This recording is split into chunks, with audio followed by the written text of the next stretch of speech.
আকাশবাণী খবর পড়ছি নমামি বসুরুদ্র। প্রথমে বিশেষ খবর। প্রধানমন্ত্রী নরেন্দ্র মোদী স্বামিত্ব প্রকল্পের আওতায় আজ উপভোক্তাদের ৬৫ লক্ষ সম্পত্তি কার্ড বিলি করবেন। সংসদের বাজেট অধিবেশন শুরু হবে আগামী ৩১ জানুয়ারি। অর্থনীতি বিষয়ক ক্যাবিনেট কমিটি রাষ্ট্রীয় ইস্পাত নিগম লিমিটেডের জন্য ১১,৪৪০ কোটি টাকার পুনরুজ্জীবন প্যাকেজ অনুমোদন করেছে।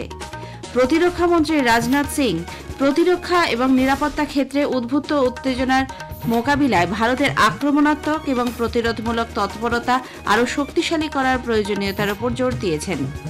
আরবিআই অন্য ব্যাংকগুলিকে সমস্ত গ্রাহকের ডিপোজিট অ্যাকাউন্ট ও সেফটি লকারের নমিনেশনের বিষয়টি সুনিশ্চিত করতে বলেছে। আসন্ন চ্যাম্পিয়ন্স ট্রফি ক্রিকেটের জন্য ভারতীয় দল আজ ঘোষণা করা হবে। খো-খো বিশ্বকাপে ভারতের পুরুষ ও মহিলা দুই দলই সেমিফাইনালে উঠেছে। আসছে বিস্তারিত খবরে। প্রধানমন্ত্রী নরেন্দ্র মোদী স্বামিত্ব প্রকল্পের আওতায় আজ উপভোক্তাদের ৬৫ লক্ষ সম্পত্তি কার্ড বিলি করবেন। ভিডিও কনফারেন্সিং এর মাধ্যমে ১০টি রাজ্য, ২টি কেন্দ্রশাসিত অঞ্চলের ৫০,০০০ গ্রামে এই কার্ড প্রদান করা হবে।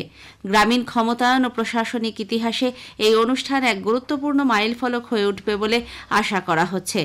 আকাশবাণীর সংবাদদাতা জানাচ্ছেন, স্বামিত্ব প্রকল্প চালু হয় ২০২০ সালে। গ্রামাঞ্চলে অর্থনৈতিক উন্নয়নের লক্ষ্যে গৃহীত এই প্রকল্পের উদ্দেশ্য হল আবাদি এলাকায় বসবাসকারী জমির মালিকদের আইনি অধিকার প্রদান করা। অত্যাধুনিক ড্রোন প্রযুক্তির মাধ্যমে ৩,৭০,০০০-এর বেশি গ্রামে এ পর্যন্ত সমীক্ষা চালানো হয়েছে। ১,৫০,০০০-এর বেশি গ্রামের জন্য তৈরি করা হয়েছে ২,২৫,০০,০০০ সম্পত্তি কার্ড। পুদুচেরি, আন্দামান ও নিকোবর দ্বীপপুঞ্জ, ত্রিপুরা, গোয়া, উত্তরাখণ্ড ও হরিয়ানায় এই প্রকল্পের কাজ ইতিমধ্যেই সম্পূর্ণ। অন্যদিকে ড্রোনের মাধ্যমে সমীক্ষা চালানোর কাজ সম্পন্ন হয়েছে মধ্যপ্রদেশ, উত্তরপ্রদেশ, ছত্তিশগড় ও কয়েকটি কেন্দ্রশাসিত অঞ্চলে। এই কার্ডের মাধ্যমে ব্যাংক লোন পাওয়াও সহজতর হবে। সম্পত্তি সংক্রান্ত দীর্ঘ বিবাদ নিষ্পত্তি এবং গ্রামাঞ্চলে কর আদায়ের ক্ষেত্রেও তা সহায়ক হবে। সংসদের বাজেট অধিবেশন শুরু হবে আগামী ৩১ জানুয়ারি।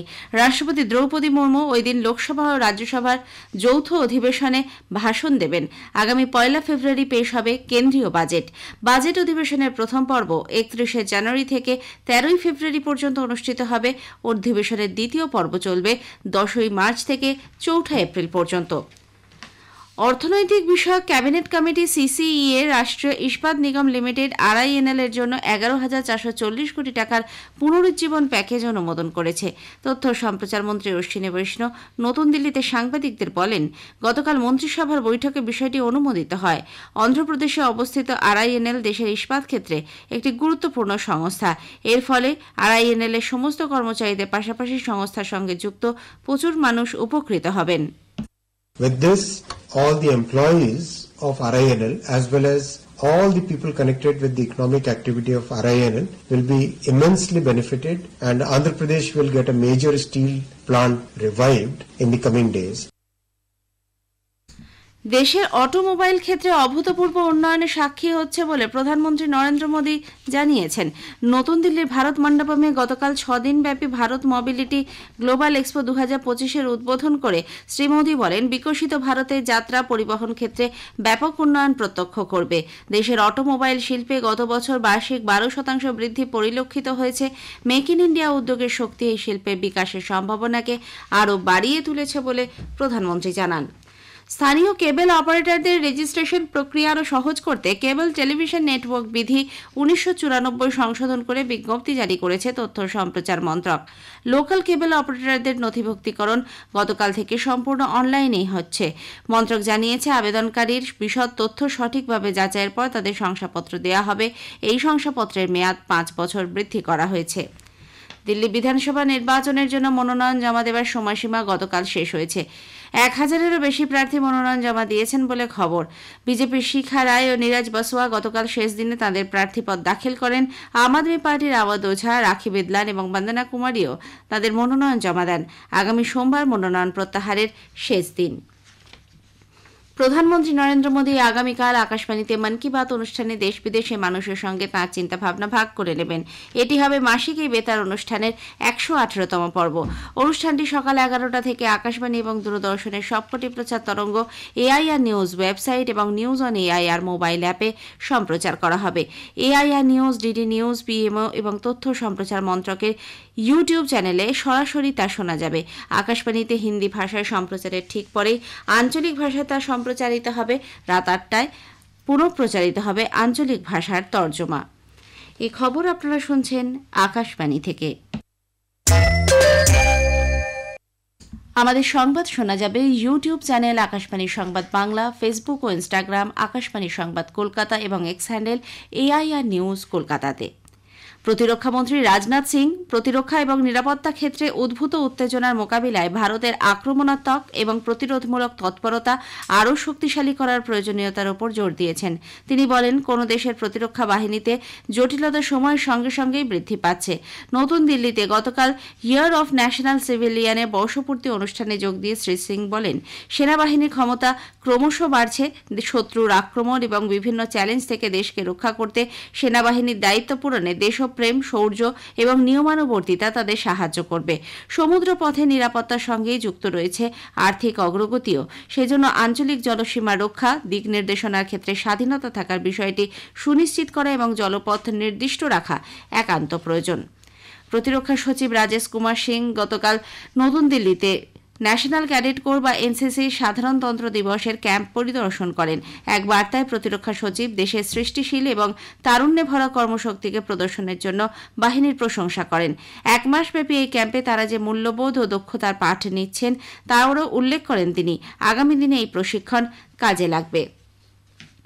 রুশ সেনাবাহিনীতে কর্মরত মোট 12 জন ভারতীয় নাগরিক রাশিয়া ইউক্রেন যুদ্ধে প্রাণ হারিয়েছেন বলে বিদেশ মন্ত্রকের মুখপাত্র রণধীর জয়সওয়াল জানিয়েছেন। 16 জন এখনও নিখোঁজ।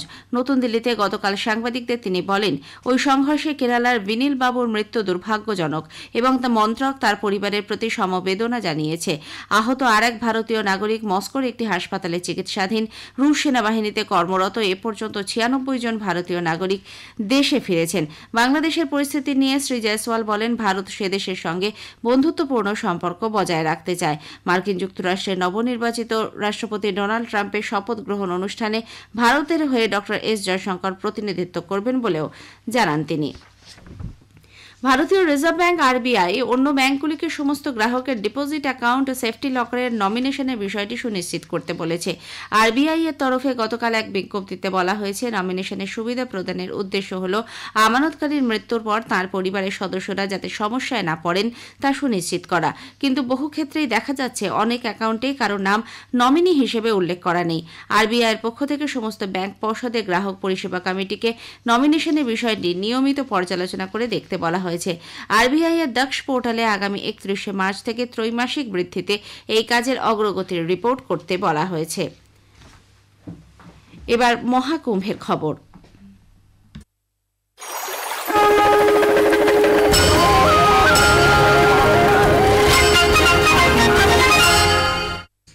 প্রয়াগরাজে মহাকুম্ভে চলতি মাসের 29 তারিখ মৌনী অমাবস্যা অমৃত স্নানের প্রস্তুতি চলছে জোর কদমে।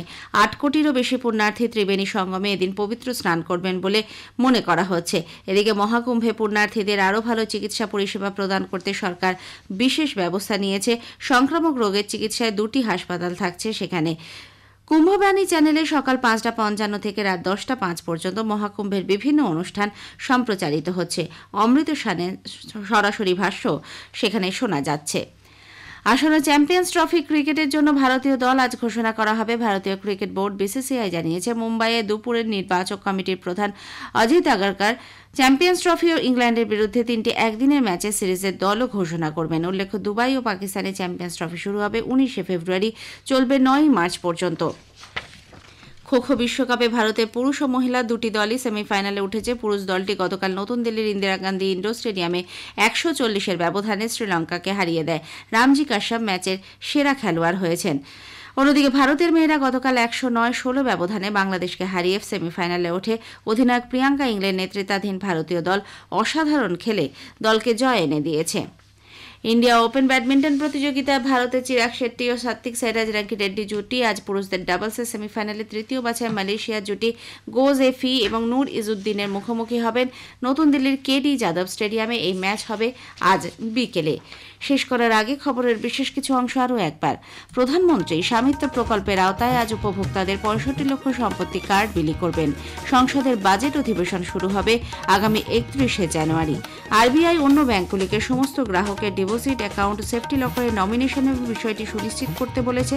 খো খো বিশ্বকাপে ভারতের পুরুষ ও মহিলা দুটি দলই সেমিফাইনালে উঠেছে। খবর শেষ হলো। এর পরের খবর সকাল 7:25 মিনিটে।